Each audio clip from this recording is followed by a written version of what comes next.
Bom dia. Bom dia a todos. Eu chamo a Nilsa Costa Daniel, sou médica pneumologista. Eu trabalho no Hospital Central de Maputo.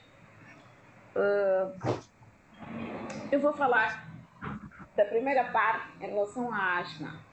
Eu vou falar da fisiopatologia, dos fatores desencadeantes e vou passar rápido. Semana passada as pessoas parecem que ficavam um bocadinho confusas em relação a resposta, em relação à fisiopatologia, a resposta precoce, a resposta tardia e o rebotelamento brônquico, do diagnóstico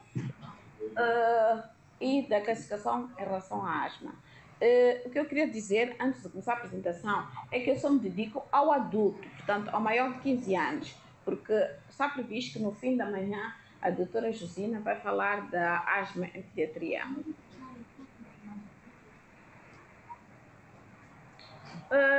47 anos, feminina negra. Aló, Natala. Sim? Aló, Natala, sim. Alô? Estávamos a... Sim, estamos a escutar um pouco forte, talvez pela velocidade das palavras. Falar um pouco alto e devagar para melhor percepção.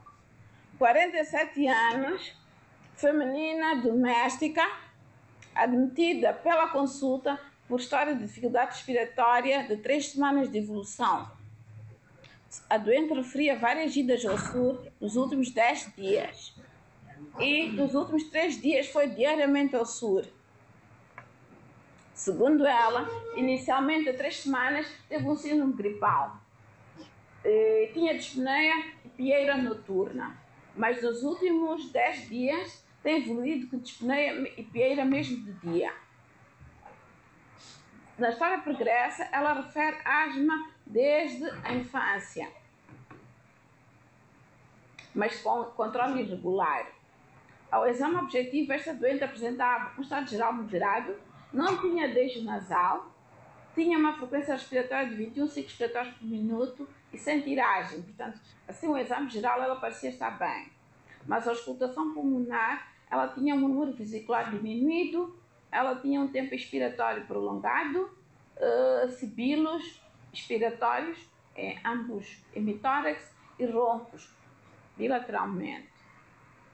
Esta doente apresentava, ainda na entrada, um hemograma com uma hemoglobina de 11,5, tinha uma discreta leucocitose de 11.400, plaquetas normais, mas na bioquímica ela tinha hipocaliemia de 2,34, o que realmente mostra que é verdade que ela andou a fazer só nos últimos 10 dias.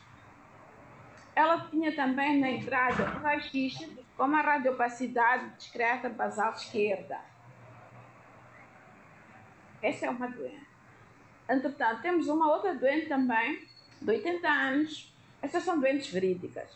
De 80 anos, feminina negra, enfermeira do SMI reformada, residente na Zona Verde de Ardoso Maputo, católica, cuja queixa principal foi dificuldade respiratória. Esta é uma doente que a entrada referia 3 dias com dispneia de grau 2, 3 e que agravou com dispneia em repouso. Fez várias vezes salbutamol pressurizado em casa, mais de 10 sessões por dia nos últimos dias. Fez prednisolona uma dose extremamente baixa, portanto 5 mg 3 vezes ao dia, e aminofilina 100 mg 3 vezes ao dia. Além das queixas de dispneia, ela refere também tosse seca, ocasional, dor torácica em aperto, pieira, nega febre, nega dispneia paroxística noturna. Nos antecedentes, esta nossa enfermeira da SMI reformada refere que ela realmente tinha uma asma desde a infância, mas que agravou após a reforma. Tem vários internamentos anteriores. Ela, por ano, baixa umas 6, 10 vezes por exacerbação da asma, mas ela só faz apenas tratamento de alívio em casa. Refere que, ok, tem uma dor torácica todos os dias, mas que não precisa de tratamento. É carvoeira desde a reforma, ou seja, ela produz carvão na floresta e regressou a 4 dias da floresta. Todas estas duas doentes, como vocês podem ver, elas são doentes que à entrada já têm o diagnóstico prévio de asma. Então, o que é asma? O que é asma? A asma é uma doença heterogênea, caracterizada por inflamação crônica das vias aéreas. E o mais importante é a definição clínica. Portanto, o doente vai referir uma história de sintomas respiratórios que variam ao longo do tempo e na sua intensidade. Ou seja, o mesmo doente com asma tem dias assintomáticos, com ou sem tratamento, e tem dias com exacerbação. Entre os vários sintomas que ele vai referir, vão variar desde a pieira ou chiado, a dificuldade respiratória, a sensação de aperto torácico. Alguns doentes nem conseguem dizer isso. Dizem, tenho uma dor torácica. E às vezes nem conseguem caracterizar muito bem. Tosse. A tosse pode ser seca ou produtiva. Isto nós poderíamos comprovar com uma limitação variável do fluxo aéreo em termos de provas de função respiratória. Em termos de fisiopatologia, estes doentes têm a chamada resposta precoce e têm a resposta tardia também. E, numa fase avançada, eles vão ter o remodelamento crônico. Engraçado que ali não aparece, o meu cursor não aparece ali. Este é um esquema que nós não nos vamos debruçar muito sobre ele, mas que o objetivo ao mostrar esse esquema é mostrar que realmente o antígeno, ele chega à via aérea, portanto, ao bronco, ele é recebido pelas células apresentadoras do antígeno, portanto, os macrófagos, as células dendríticas, e depois disto há um processo em que intervêm vários mediadores, desde os linfócitos T, B, os mastócitos e as interleucinas, várias delas, e nós temos duas respostas. Temos uma resposta precoce, que é a resposta imediata e que vai até às 4 horas após a chegada do antígeno, e temos a resposta tardia, que vai para além das 4 horas. Em ambas as respostas, o que nós vamos observar é broncoespasmo, portanto, broncoespasmo é o mais importante. Na resposta tardia, o que é importante frisar é que esta inflamação da resposta tardia, ela é principalmente uma inflamação eosinofílica, portanto, tem um conteúdo de eosinófilos elevado. Se esta resposta tardia, não sei se continua a ser rápida, ou já estou a falar com calma. Alô? Alô? Estamos a receber. Estão a acompanhar ou ainda estou muito rápido? Mais ou menos. Estamos a receber. Esta resposta tardia, se ela se prolonga por muitos dias, e diremos dias, anos, dias, semanas, meses, anos, os tais doentes não controlados, os tais doentes que não fazem terapêutica de prevenção, o que vai acontecer é que na tentativa de reparação, o epitélio respiratório, ele vai descamar. Portanto, temos uma inflamação crônica, vai acontecer, é óbvio. Este epitélio vai necrosar e vai descamar. Ao descamar, ele vai expor as terminais nervosas. Portanto, aqui temos terminais nervosas que estão cobertas por cima, temos epitélio. Mas quando ele descama, as terminais nervosas ficam expostas. Isto vai ativar o simpático parasimpático. Então, aquele broncoespasmo que inicialmente era simplesmente por causa de uma inflamação, uma resposta inflamatória pelos eosinófilos, ele vai ser exacerbado pelo fato de nós termos uma resposta colinésica, que também aumenta o broncoespasmo.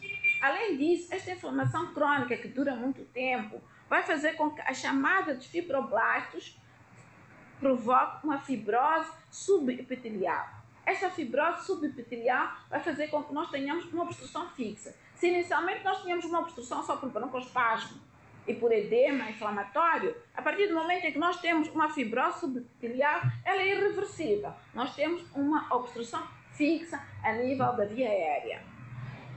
E há outras coisas que vão acontecer. Resumindo, na inflamação, características patológicas da inflamação na asma, nós temos uma inflamação aguda, que é caracterizada por broncoespasmo, aumento da permeabilidade vascular, portanto, aumento da permeabilidade vascular de forma que o edema o exudado inflamatório possa lá chegar. Temos edema, vasodilatação e persecução do muco.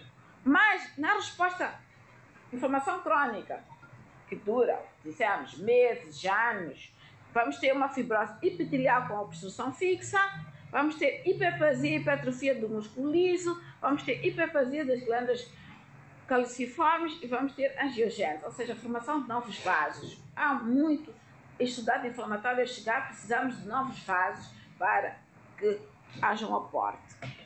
Quais são os fatores de risco para a asma? Os fatores de risco para a asma são inúmeros e nós não vamos falar de todos, mas vamos começar pelas crianças que nascem prematuras. Ou seja, sempre que haja uma ameaça de um parto prematuro, é importante que o gineco-obstetra faça a chamada maturação pulmonar do feto. Se ele não fizer maturação pulmonar do feto, o que vai acontecer é que estes fetos vão nascer não preparados. E esta prematuridade sem maturação pulmonar vai fazer com que eles façam uma displasia broncopulmonar. Esta displasia broncopulmonar mais tarde vai fazer com que essas crianças se tornem asmáticas. Tem uma resposta ao jantismo muito exacerbada em comparação com as crianças tanto de termo.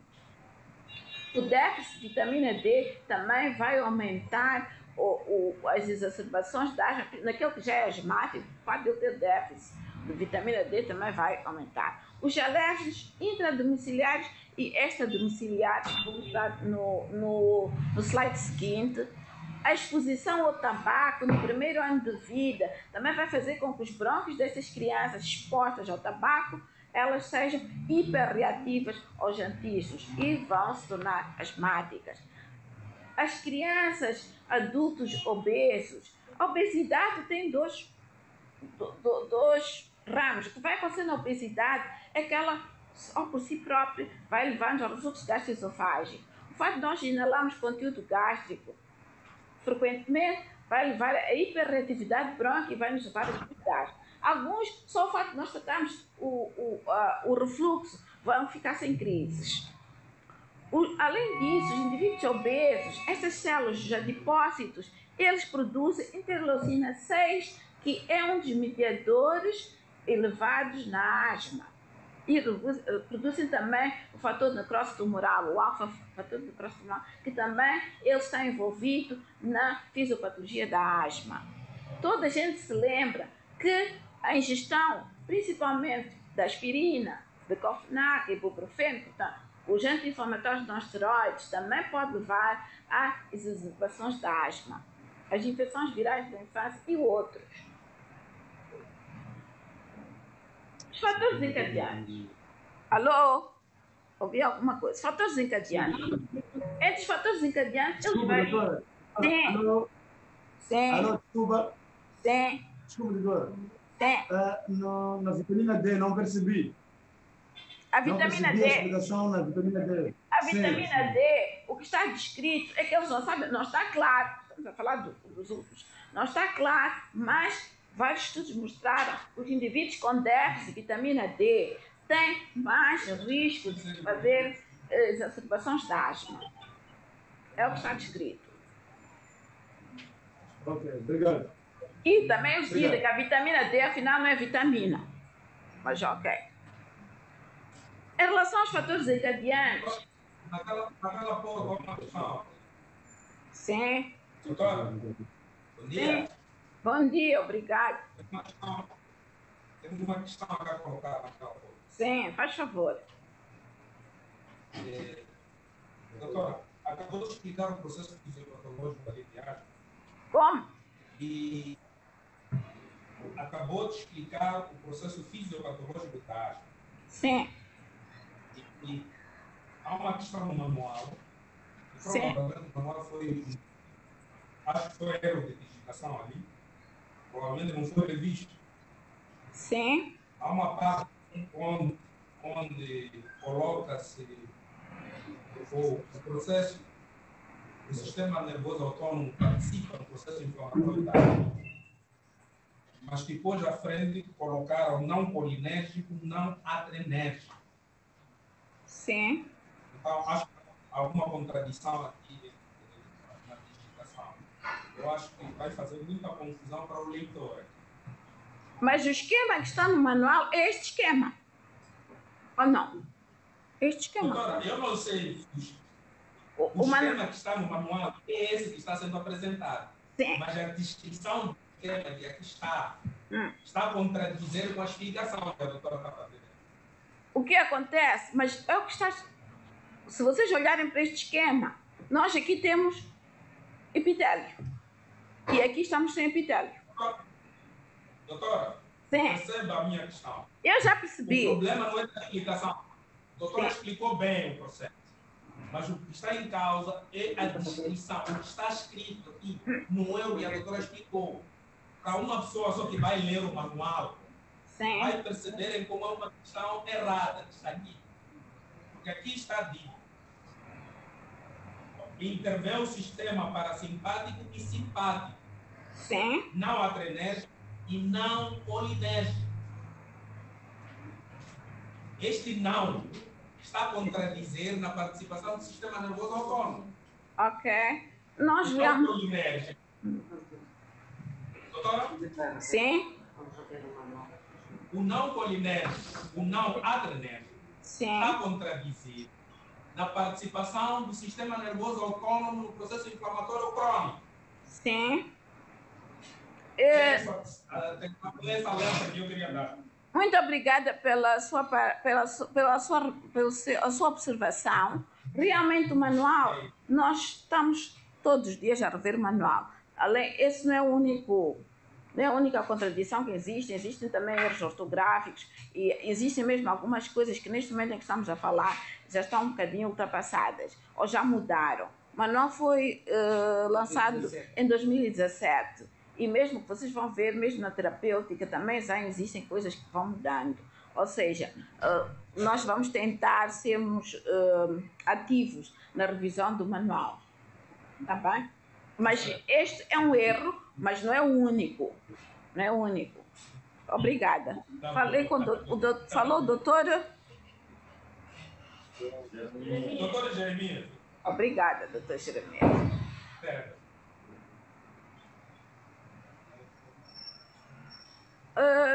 Portanto, os fatores desencadeantes, estamos a falar dos intradomiciliares e extradomiciliares, desde a exposição ao pólen. Há uma coisa que é preciso reparar: nem todos os asmáticos vão reagir da mesma forma a estes fatores desencadeantes. Uns vão ter exacerbação com pólen, outros não. Outros vão ter a chamada asma de exercício e outros não. Os químicos, o ar frio, as mudanças de temperatura vão afetar alguns asmáticos e outros não.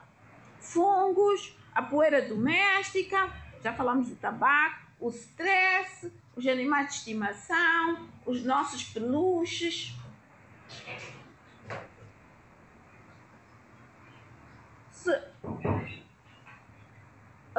Voltando àquela doente que de 47 anos, provavelmente o síndrome gripal dela tenha sido o fator desencadeante.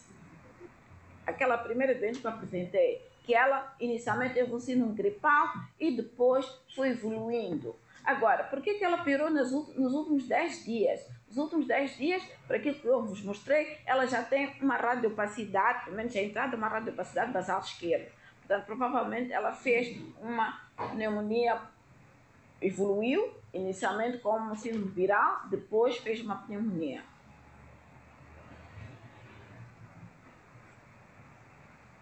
E esta velhinha de 80 anos, qual deve ter sido o fator desencadeante? Lembrem-se, esta nossa enfermeira reformada, qual deve ser o fator desencadeante? O carvão. O carvão. Mas além da história do carvão, fiquem atentos, o carvão é o fator desencadeante. É o mais importante, de tal forma que ela piorou depois da reforma. A partir da reforma que ela começou a se dedicar à preparação do carvão, é que ela piorou. Agora, esta nossa enfermeira reformada, lembra-se que eu disse que ela diz que ela só faz tratamento de alívio, mas todos os dias ela tem uma sensação de aperto. Provavelmente ela já deve ter também algum remodelamento brônquico. Provavelmente, eu só tenho como comprovar na autópsia, né? Como é que se apresenta um asmático? Em termos de semiologia. Em termos de semiologia, a asma é um síndrome brônquico ou de obstrução brônquica. Existe a literatura variante, diz brônquica ou diz de obstrução brônquica, mas que nós damos na faculdade de obstrução brônquica, em que o doente vai referir o que dissemos no primeiro slide: pieira ou chiado, tosse seca ou produtiva, aperto torácico e dispneia.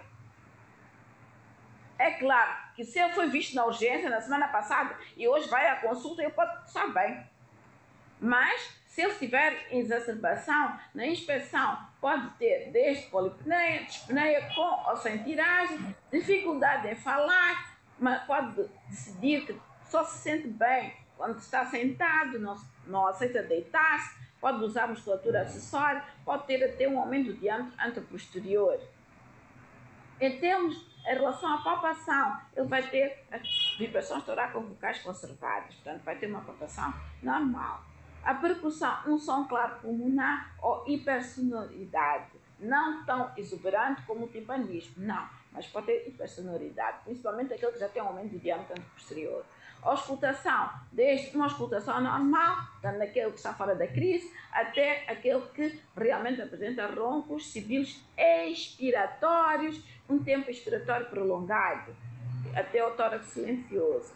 É bom sempre lembrar que na asma os sibilos são expiratórios, porque a grande dificuldade é na expiração, ao contrário dos síndromes de obstrução por corpo estranho, em que nós temos sibilos inspiratórios.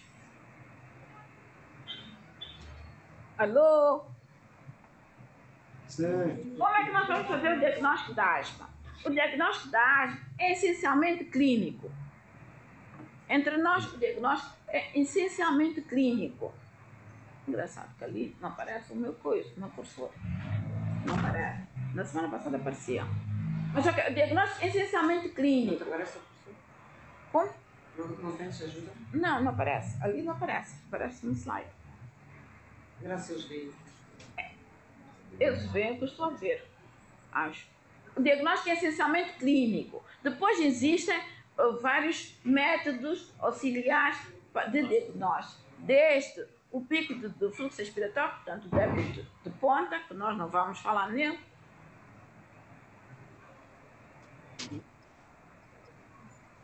obrigado. Portanto, o diagnóstico é essencialmente clínico, mas também podemos ter provas de função respiratória. Provas de função respiratória, está aí. Mas não interessa, qualquer coisa. Ok, obrigada.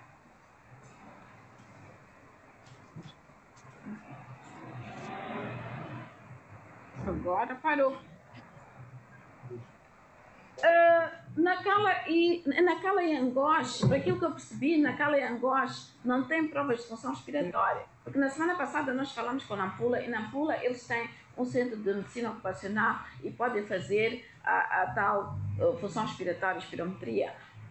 Mas além da função respiratória, nós também temos os testes séricos, desde o desenvolvimento de eosinófilos, o rastro inalante, o padiatópico, nós não vamos debruçar por aqui, os testes cutâneos, a radiografia do tórax. O que estamos à espera na radiografia do tórax de um asmático é uma radiografia, desde uma radiografia normal, que a maior parte dos asmáticos vão ter radiografia normal, até aquele que tem uma radiografia com realmente horizontalização das costelas, portanto, pulmões hiperinsuflados.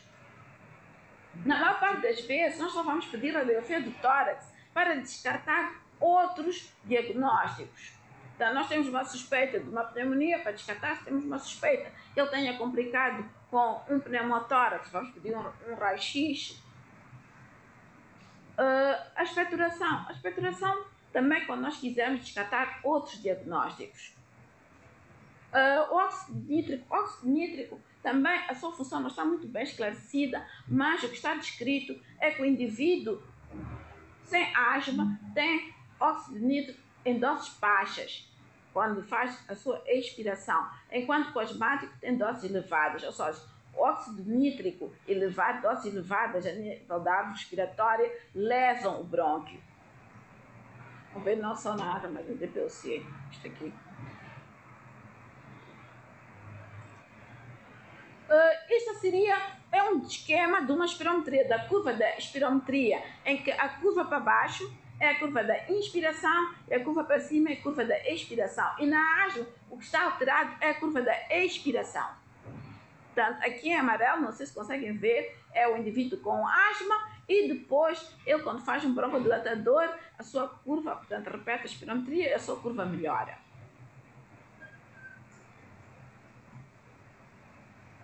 Este é um esquema, também, esta é uma cópia de uma espirometria feita no hospital, em que nós temos realmente, de um asmático, temos uma curva inicial, esta muito escura, que é antes de fazer o broncodilatador e depois do pós-broncodilatador. Na semana passada eu falei muito sobre isto, mas as pessoas ficaram um bocadinho aborrecidas. Quando nós fazemos uma espirometria, a primeira coisa que nós fazemos é meter os dados, introduzir os dados. Eu acho que vocês não têm que saber, mas têm que olhar, podem receber doentes de Nampula. Eu, por exemplo, tenho doentes aí de Nacala Porto. Tenho 3 doenças terminal do carvão de Nacala Porto. Quando na minha consulta, 2 vezes por ano vem a consulta. Então, as pessoas têm que, pelo menos, ter uma ideia do que estão a olhar quando o doente regressa ou quando o doente aparece com uma espirometria. Portanto, temos os dados demográficos, a sua data de nascimento, ele é descendente de africano, portanto, nós não temos raça negra neste programa. Se ele fuma ou não, depois introduzimos quantos cigarros fuma por dia, depois o programa faz a conta, neste caso este é um não fumante, introduzimos a sua data de nascimento e o programa calcula a sua idade, claro, o sexo temos que introduzir, a altura e o peso. A partir destes dados, o programa faz o cálculo do que está previsto para este indivíduo. O que está previsto para este indivíduo, este por exemplo, está previsto que ele devia, na inspiração forçada, inspirar 4 litros e 15. Na expiração forçada, ele devia, portanto, no volume expiratório forçado no primeiro segundo, ele devia tirar 3 litros e 42. Mas eu não vou trabalhar, portanto, isto é o que está previsto. Disse-vos que ele tem 41 anos, isto aqui é a sua idade. Entretanto, ele fez a espirometria e, na melhor espirometria que é esta, ele, na inspiração forçada, conseguiu 3 litros e 33, que é igual a 80% do que está previsto, que é normal. No volume expiratório forçado, no primeiro segundo, ele tirou 2 litros e 12, que é igual a 62%, que é baixo. O que está previsto é 80% ou mais. Na razão do volume expiratório forçado no primeiro segundo, sobre a sua capacidade vital forçada, ele tem 80%, o chamado índice de Tifno. Provavelmente vou falar mais dele amanhã. Depois tem também os débitos expiratórios, que para nós na asma é importante, que são estes, que deviam ser 75% ou mais.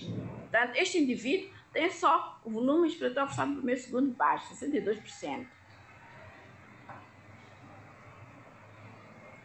Tendo ele valor baixo, o que nós vamos fazer depois de ter aquela espirometria é fazer um aerossol com um broncodilatador. O que nós mais usamos é o salbutamol, portanto, o beta-2 agonista de ação rápida. E 20 minutos depois repetimos a espirometria. E aqui está a capacidade vital forçada, portanto, a inspiração melhorou, saímos daquele 80, que até era normal, para 88, mas saímos de um volume expiratório forçado no primeiro segundo de 62% para 81%. Portanto, melhorou de forma significativa. Uma melhoria superior a 12% já é boa. E os débitos também melhoraram. Provavelmente nós estamos à frente de um doente com asma. Se ele tivesse DPOC, a melhoria dele não seria tão grande. Portanto, isto já mostra tudo. Mostra o que ele obteve na primeira espirometria e o que ele obteve no pós-broncodilatador. Estas são as colunas. Esta é do primeira espirometria e o pós-broncodilatador.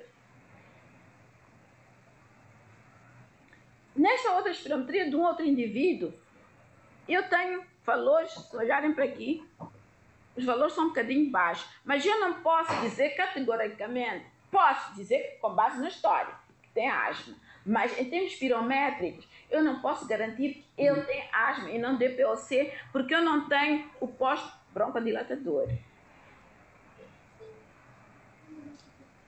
O diagnóstico diferencial na asma. Diagnóstico diferencial. Gostaria de ouvir que vocês nos fossem dizendo alguns diagnósticos diferenciais para a asma. Podemos começar com a Ana Carla. Alô, diagnóstico diferencial da asma. Como? Insuficiência cardíaca congestiva, muito bem.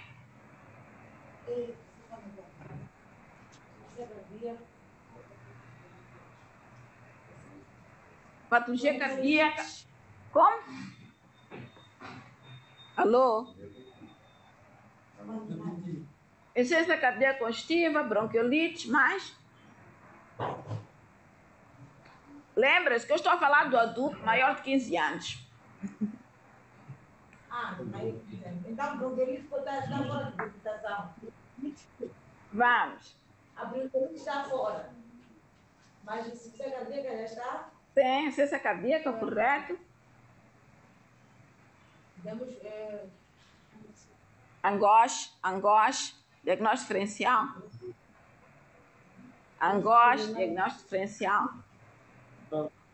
doença pulmonar obstrutiva crônica. Doença pulmonar obstrutiva crônica, correto.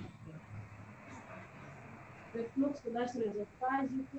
O refluxo gastroesofágico, realmente acabamos de dizer que ele nos confunde, ele pode ser uma causa de exacerbação da asma, mas ele pode ser também simplesmente diagnóstico diferencial da asma. Mas, Eczema pulmonar. portanto, o edema cardíaco, portanto, a chamada asma cardíaca, né? Existem vários diagnósticos diferenciais, desde os indivíduos que nós vemos, a DPOC é o principal, mas temos realmente a insuficiência cardíaca, temos os indivíduos que hiperventilam por inúmeras causas, como por exemplo uma crise de histeria. Se o médico não está atento, pode pensar que realmente ele está com uma crise de asma. E a tosse relacionada com a medicação, que também pode evoluir desde a tosse até o broncoespasmo. Lembra-se, medicamentos que dão broncoespasmo. Alô? Desculpa? Medicamentos que dão broncoespasmo, que podem dar tosse, até broncoespasmo, crise de broncoespasmo. Lembram-se? Alô, colegas? O GECA. O GECA, portanto, o enalapril, o captopril, lisinopril, o propanolol, portanto, os beta-bloqueadores e outros. Até a inalação de corpo estranho também pode ser confundida com a asma. Mas o diagnóstico principal... e outra coisa, entre nós, a tuberculose, alguns doentes com tuberculose pulmonar, às vezes fazem aquilo que se chama de hiperreatividade brônquica e começam a fazer crise de broncoespasmo também. Mas o diagnóstico diferencial mais importante com a asma é a doença pulmonar obstrutiva crônica. O que acontece é que a maior parte dos asmáticos, principalmente os do sexo masculino, a asma inicia-se em idade jovem. É verdade que na mulher a asma vai surgindo ao longo da vida, mas no homem a maior parte deles vai surgir na primeira infância. Enquanto que na DPOC normalmente são indivíduos com mais de 40 anos. Não há uma relação direta exacerba, mas como causa mesmo de asma, não há uma relação direta, tirando aqueles que estão expostos ao tabaco na infância, o resto não tem uma relação direta. Mas a maior parte dos doentes com DPOC são aqueles que são fumadores ou ex-fumadores. As crises da asma são episódicas.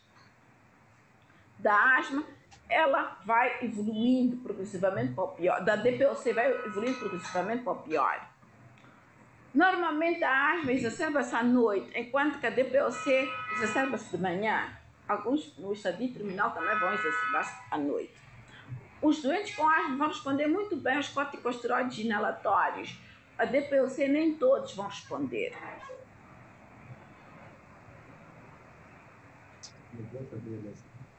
Desculpa. Alô? Alguém disse alguma coisa? Sim. Alguma coisa? Podemos continuar? Podemos continuar, sim. Esta espirometria é do diagnóstico mais importante, é do diagnóstico diferencial da asma, que é a DPOC. Realmente, no pós-broncodilatador, esta é a coluna da primeira espirometria.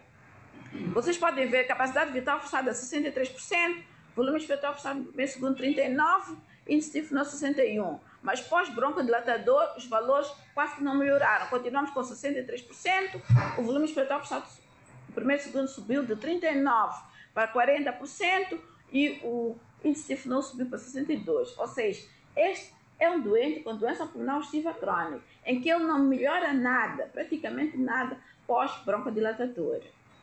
Se olhar as curvas aqui, até nós nem conseguimos ver qual é a primeira e qual é a última. Qual é antes do broncodilatador, elas sobrepõem-se. E como é que nós vamos classificar a asma? A classificação, existem inúmeras classificações. A classificação mais usada atualmente é a classificação segundo o controle. Segundo o controle, nós podemos ter uma asma bem controlada, uma asma parcialmente controlada e uma asma não controlada. Para isso, vamos usar este meu último slide. O que é que nós temos que perguntar ao doente? O que é que aconteceu nas últimas 4 semanas? Ele teve sintomas diários mais do que 2 vezes por semana? Ele despertou à noite? Ele teve uma necessidade de usar medicamentos de alívio? Teve alguma limitação da sua atividade diária? E nós vamos pondo um certinho, sim, ou um X, não aconteceu nada. Com base nisso, se ele não teve nenhum sintoma nas últimas 4 semanas, ele tem uma asma bem controlada. Se ele teve 1 a 2 sintomas nas últimas 4 semanas, ele tem uma asma parcialmente controlada. Este esquema, esta tabela é melhor que aquela que está no livro.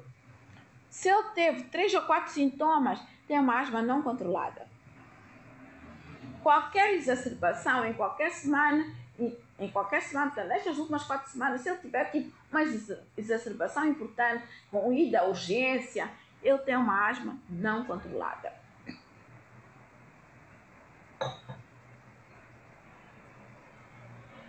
Gostaria de saber se vocês têm alguma pergunta. Aqueles meus 2 doentes anteriores, é óbvio que eles têm uma asma não controlada. Alô? Perguntas? Eu já acabei a minha parte. Um doente verídico também, chega à urgência, 28 anos, chega à urgência com malária 2 cruzes, plasmódio falciparum 2 cruzes, com febre de 39,5 graus Celsius. E o médico começa a fazer o tratamento para a malária e dá-lhe uma injeção parenteral de aspirina, 1 grama de aspirina. Meia hora depois, o doente está, aquela sudorese do pós-aspirina, está com temperatura de 37 graus e está com broncoespasmo. Causa? Alô? Assim como falamos, um dos fatores de risco seria o uso dos ANs.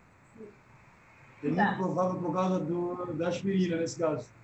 O que aconteceu? É uma doente verídica. O que aconteceu é quando ela chegou, o mais exuberante era o quadro de malária, febril com artralgia. Já ninguém perguntou na urgência se ela tinha asma. Aí, quando ela fez broncoespasmo, é que nós fomos perguntar. Asma, sim, há 5 anos que não tinha crises. Disse ela. É uma doente verídica. Portanto, não nos esqueçamos, antes de dar os anti-inflamatórios não esteroides, de perguntar, principalmente este parenteral, aquilo é tiro e queda. Perguntar se tem alguma história de asma ou não. Ok, doutora Isabel, eu já acabei. Não sei se vocês têm alguma pergunta. Não sei se tem mais alguma pergunta.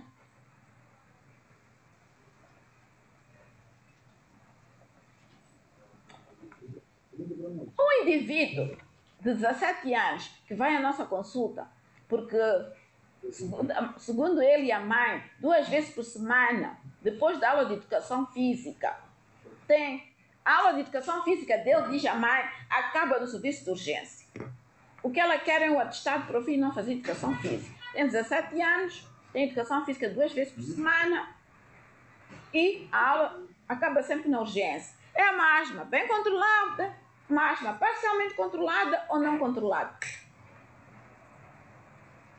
Não controlado. Controlada.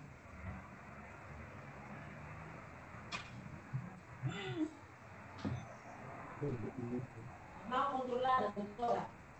É não controlada. Mas ele, Sim.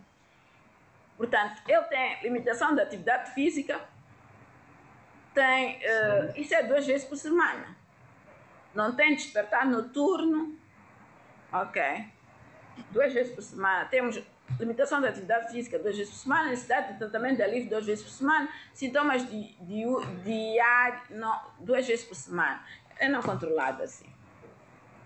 A única coisa que ele não tem é um despertar noturno. Não, agora como já estão. Ok, obrigada. Para qualquer. Andamos por aqui.